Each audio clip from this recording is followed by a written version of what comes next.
Hello, and welcome to the Bethesda Bubble Podcast, where we discuss topics ranging from philosophy to anecdotes and everything in between.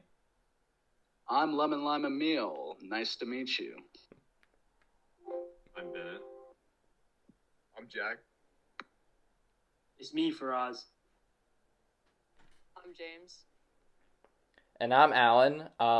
We have an absence of one of our hosts, Alex, but Jack is now here, not just to replace Alex, but as a new permanent co-host. So welcome him. Jack, do you have any fun facts you want to share about yourself? I'm 16 years old. Thank you. Wow. All right. Very insightful. All right. So this is our second ever podcast, and let's get into it. So since we're in the early stages of this all, I figured we'd discuss something still on the lighter side, but a little more pensive than last time, but not like the most polarizing subject, if you feel me. So today's discussion is centered around the question, what trait is most valuable to keep throughout life? And we'll keep that as ambiguous as one can make it, really. Anyone want to start us off? Yeah, I'll start. So I think a trait that's really important today is resilience. You got to be able to, failure is natural. You're going to fail if you take risks. So you have to be able to bounce back from that and be able to shoot higher,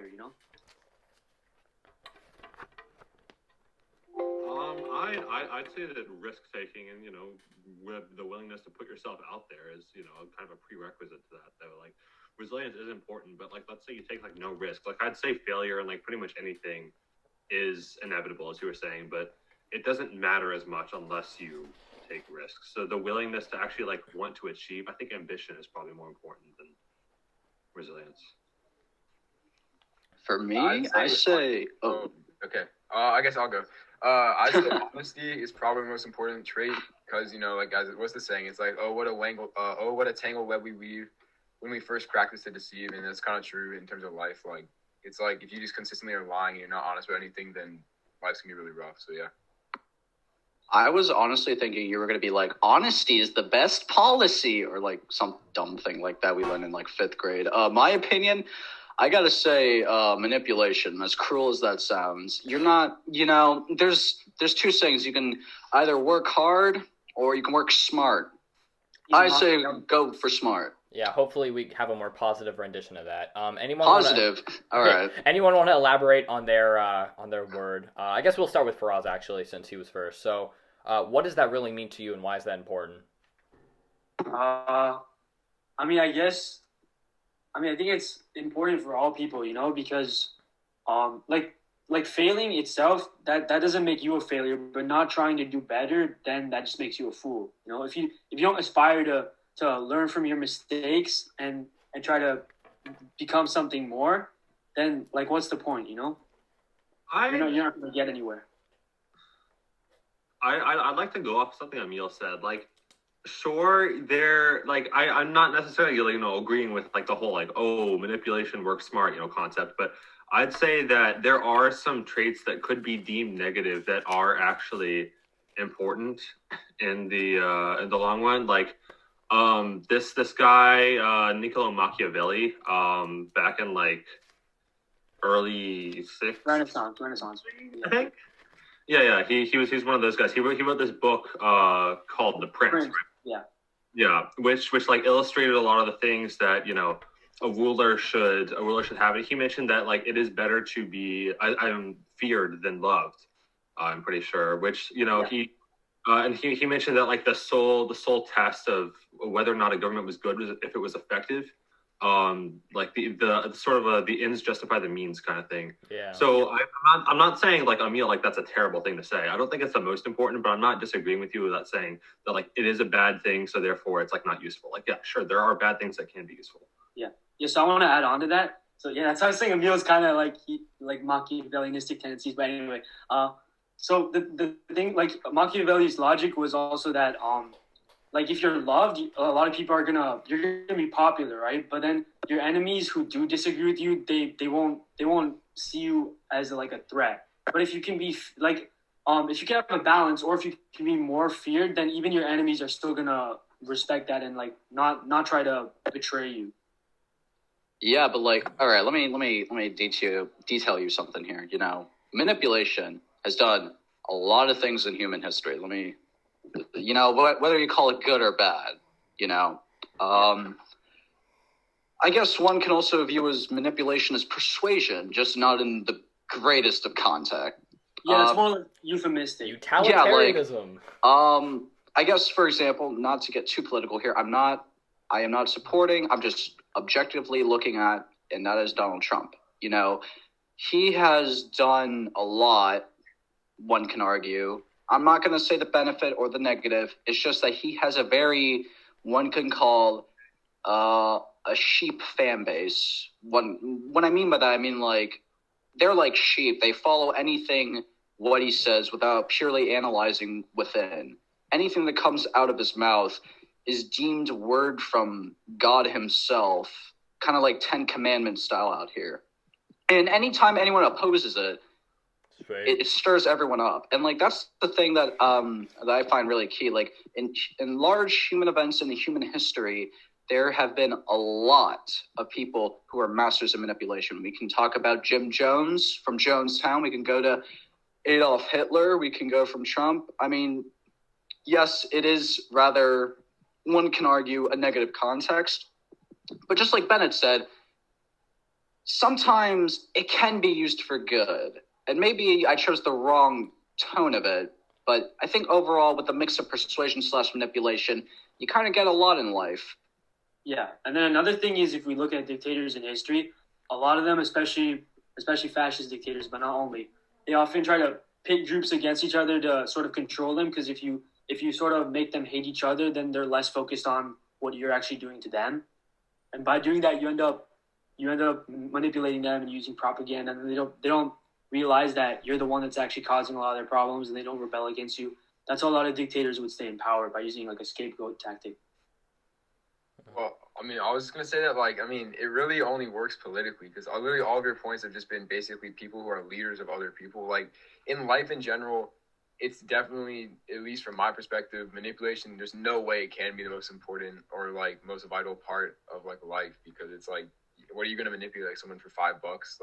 Because we live in a hierarchical society, especially in America. Yeah, people continue to be my response to that is what are you going to that makes no manipulation only works if you are in power, and you can't manipulate your way to power. No, you can manipulate yourself in the small power you want. I just think that's not the right mindset. All right, I think we should go one at a time. Yeah, honestly, let's let James go. Well, I'll go. Okay. Honestly, I think deep-rooted in manipulation is goals. Okay. So you have to have goals in life. So you have to be ambitious, like Bennett said. So, to be manipulative, you have to have a set thing to do. So, for example, if you want to, manipulate your way up to, president, for example, that's a goal. You want to be president. You want to do whatever you want to do at president.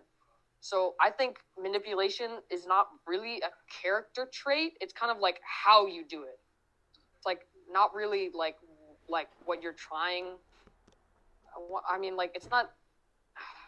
It's hard to explain, but it's not a way. It's a way to get to your goal, not It's a skill, not a personality trait. Yeah, that's what I meant. It's something you use, but it's not why you're doing it. And the reason why you do it is because of your character traits. Being deceitful is a trait that would tie to that, but yeah. Yeah. That's pretty much what I was saying. Ambition, I wouldn't say you manipulate your way to becoming president. There's a lot of hard work, and usually that goes into that, right? I think ambition is what you need if you want to become president. You need to be ambitious enough to actually fulfill your goal, which is that's a very ambitious thing. Or you want to get to any sort of position of power. You want to actually be able to have the drive, the inner motivation to get there. And then, once you're there, if you are good at manipulating, then sure, that can help you out a little bit. But as we pointed out before, that's a skill. It's not a personality trait.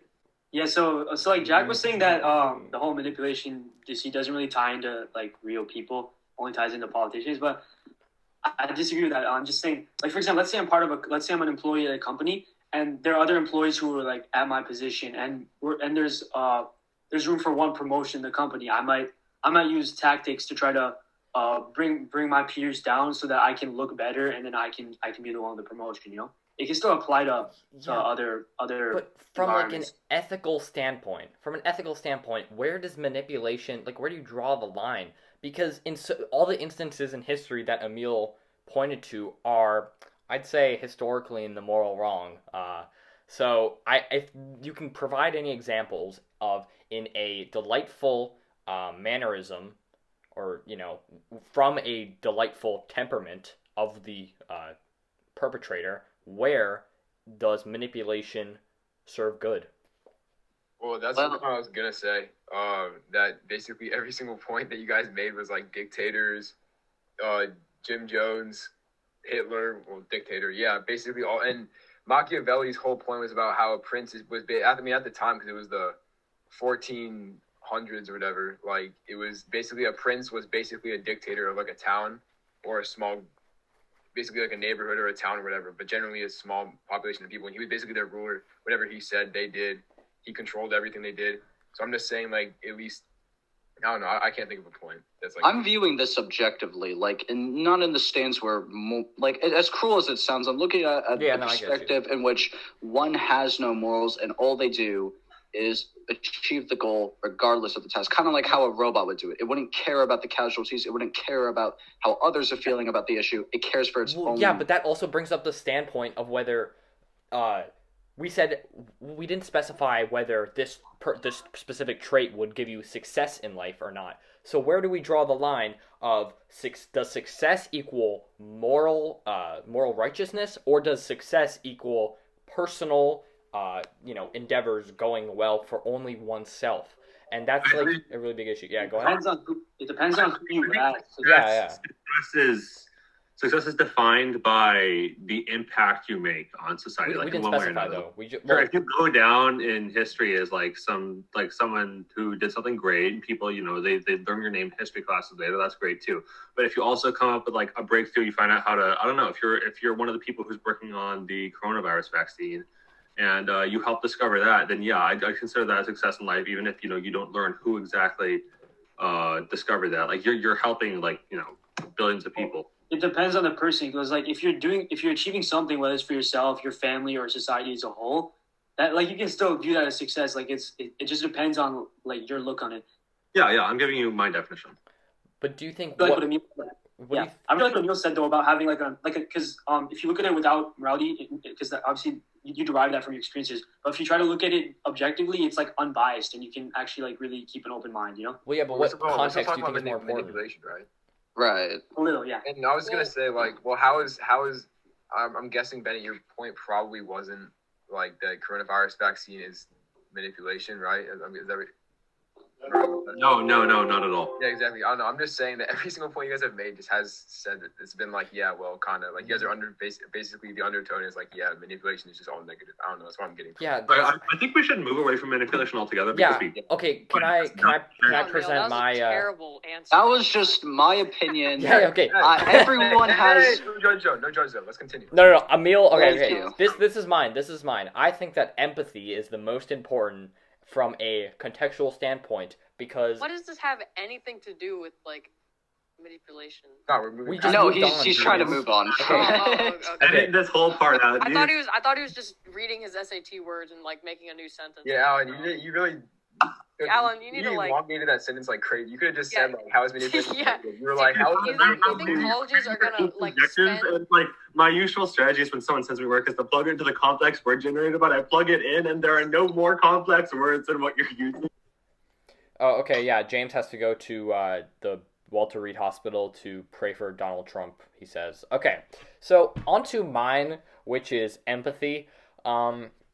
I think empathy is really important for success in life because it kind of is worthwhile on both scales of the, I guess, moral compass. Like, it can be used for positive and negative if you use it in a certain manner. Like, I think it's very important to be cognizant of what others think and think of you and think of the world so that you can communicate with them better or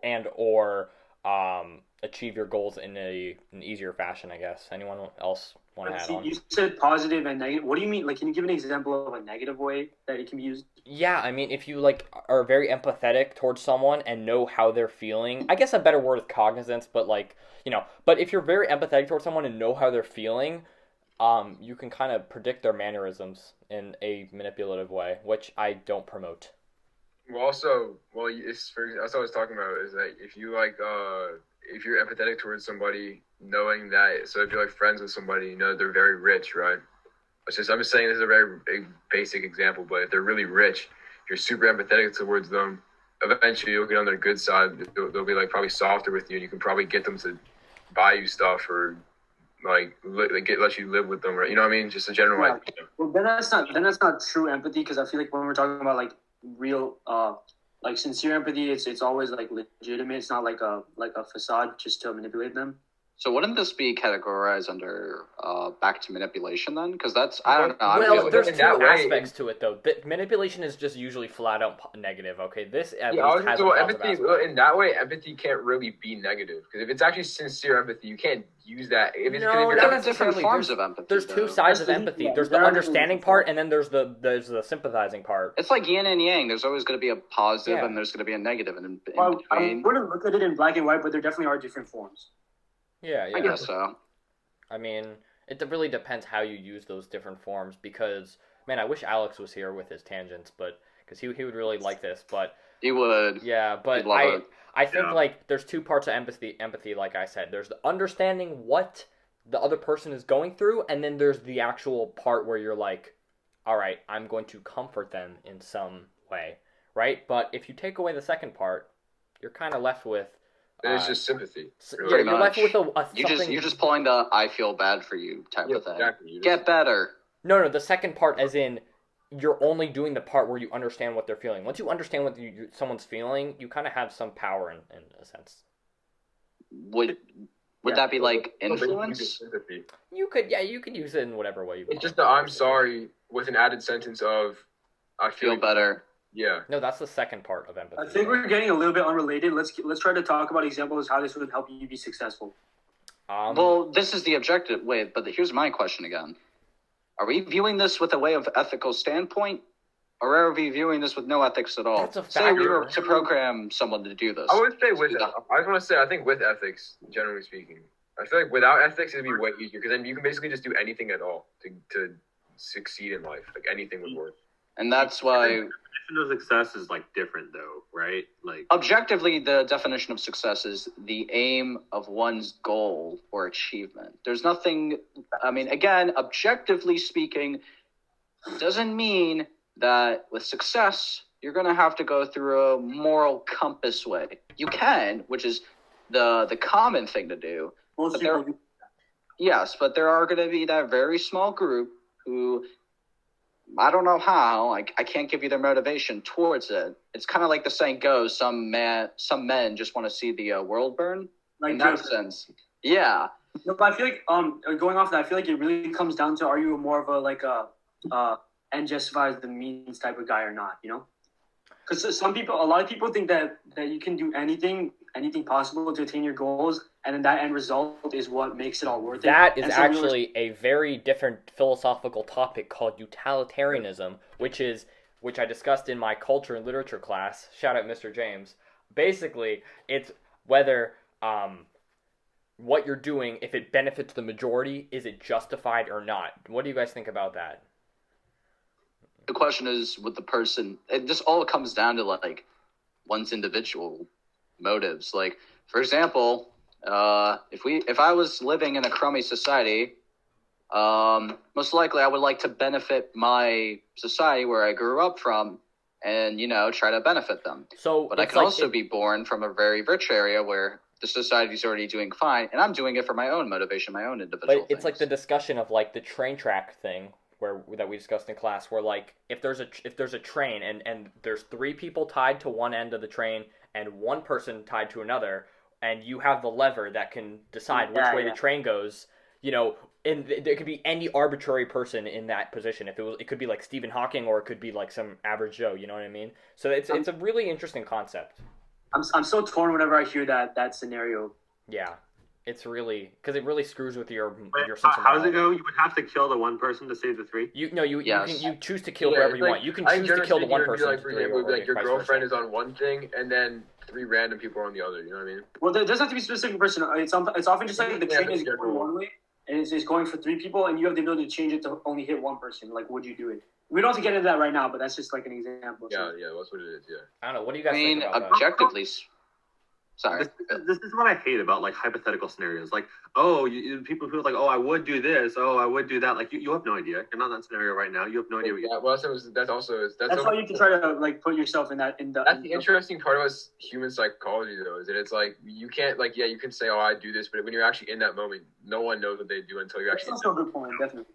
It's pointless, in my opinion. It's not like they're training for that very moment to happen again. These are all hypothetical. Like, I'm not going to be training every day being like, all right, when this day comes, I'm picking the people on the right, not the person on the left. Like, no one's going to do that. I feel like that's often the case with like really unlikely scenarios, but then there are a lot of hypotheticals where you can use like your own evaluation of your personality to like actually have a decent idea of what you would do. This reminds me of a test. People are like less negative though. Like a lot of people seem to like go with what they hope they would do. That's true. Everyone thinks really they're more like asked someone one of these questions and got a negative answer. Everyone thinks they're more ethical than they actually are. Okay, that's not everyone. Some people admit it. Honestly, not. I mean, it depends on context. Like, I mean, again, in this case, we don't know who are the 3 people. We don't know who the one person is. Yeah. Objectively, if these were all just strangers, most likely you would want the one that saves the most people. But like kind of how we were just talking about earlier, what if that one person was, I don't know, your wife, and the 3 people were your neighbors? Who would you choose? 3 people are the random people, like just completely random people. Like, what would you do? Will they always be And random? that is very hard. I think we should kill this tangent. Let's kill. We need to get back on topic. No, it's actually interesting. We don't have to stay on topic. That's the whole point. Why do we have to stay? Why do we have to guys. stay on? We can just talk about. That's kind of the whole. Yeah, That's the beauty of topics. That's how podcasts are, man. Individuals. This isn't an English 11 Socratic seminar. Stuck to one topic. It would get really stale really fast. That's a good point. I actually forgot. Last time we actually went a little bit off topic, and it was actually good. So, what do you think our general thing should be now? What do you talk about? We can just talk. Why do we have to talk about a specific category? Yeah, I mean, I think that like it's very interesting. Actually, let me go get my notes for the class. Hold on. So what? Everyone go through and say what you would choose: the 3 people or the 1 person, and you don't know any of them. All right, I'll go first. Let's all see if we're awful people. I have no idea what I would choose because I am not in that scenario. I would like to believe that I would choose to save the 3 people, but say that one person was like my brother, or the 3 people I didn't know. I can't give a straight answer. I just can't. That's true. I'd rather do it blindfolded, to be honest with you. Yeah, definitely. Might as well just do it blindfolded because I mean I can't look and see 4 people there and I just don't know what to choose, especially if I know the 4 people. In that case, sometimes when I think about it, like even though you usually want to say more people, I feel like I would just hesitate for too long and I just wouldn't do anything. I feel like I just wouldn't do anything, This reminds me of a test I remember. If y'all are familiar with the famous YouTuber Markiplier, he did a simulation where it was this website, and what it was about was you have a car, and it always ends up with you hitting a specific group of people. They don't tell you like famous celebrities. It's just like, for example, on one choice you can kill a kid and an adult. On another side you can kill like 3 dogs. And like this just kind of brings back like watching that video and seeing, the hypotheticals of ethically, what would you choose? Like, would you choose an old person because they don't have much to live for? They've lived already their full life, or would you choose the young person because they didn't have that many years? You might as well give it to the one that has the most. Another way to look at it in that scenario is that the elderly person, like you want to respect them because they're weak and can't help themselves often, and the younger person is usually stronger and more physically fit and has a higher chance of surviving. But anyway, that's a cool scenario though. Well, it's also I know that's actually there's some other aspects to that. Like usually people just like in general, how they say women and children. Like besides the women part for this, for the sake of my argument here, always say, like, children are statistically more likely to. Well, not statistically, but like there's unfulfilled potential there, and I think the idea of killing unfulfilled potential for a lot of people is so just like egregious to the point where like I'd rather kill like a 50-year-old man who's already had like the majority of his life lived. It's very morbid thought, but yeah. I think it also comes to the part of like who you are as a person. Like for example, majority of men, if they were given the chance to kill either a man or a woman, most likely kill a woman because like in some weird. Wait, I don't know. No, time out. Well, all right. So hold on, two things. One, That's called tribalism. sorry. No, I mean like in a way where it's like kind of like how I was just mentioning earlier, like car crash simulation. Well, yeah. I was gonna say like, well, sorry to. I keep talking about myself. I don't want to sound like an arrogant, but for the perspective for the whole scenario thing, I think I probably would depend. Because if it was a woman, whichever I think generally speaking for me, whichever side has the woman, because that way I can continue. If it was like the last people on Earth, right, I could continue the human civilization. You know what I mean? Like I would be able to. You guys might drift. You know what I mean? That's adding something on to the. Oh, so if it's not, then if it was someone I knew, I'd probably choose this person I know because I'd rather just. Yeah, I think most people would. Yeah. You kill the person, No, I would save them. Save them. I mean, I'm confused at what you said. You said most men would choose what?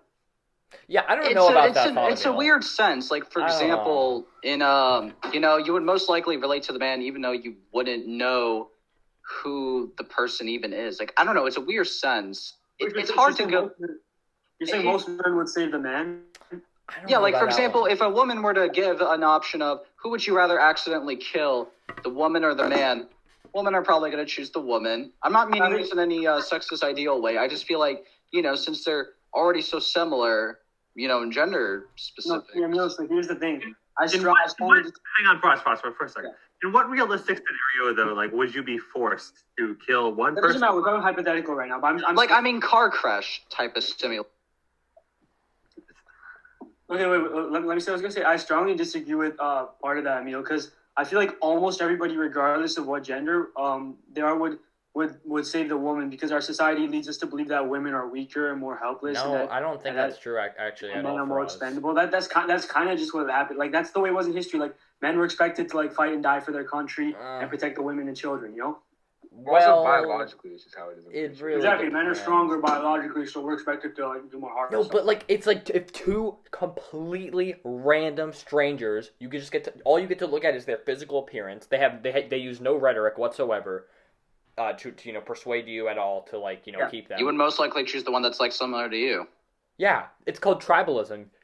Humans typically prefer the people who look more like them or are like them, and that's actually like a real big part of how humans have made culture. And that's what I was trying to mention. Like, I'm not saying a man will forcibly kill a woman because woman. It's more of the sense like if they had a choice, if someone had to die and they were the decider, they would most likely choose the one that they would feel more of a connection towards. Like anything. Like if I had to choose between the President of the United States and Alan, I'm saving Alan because him and I relate more.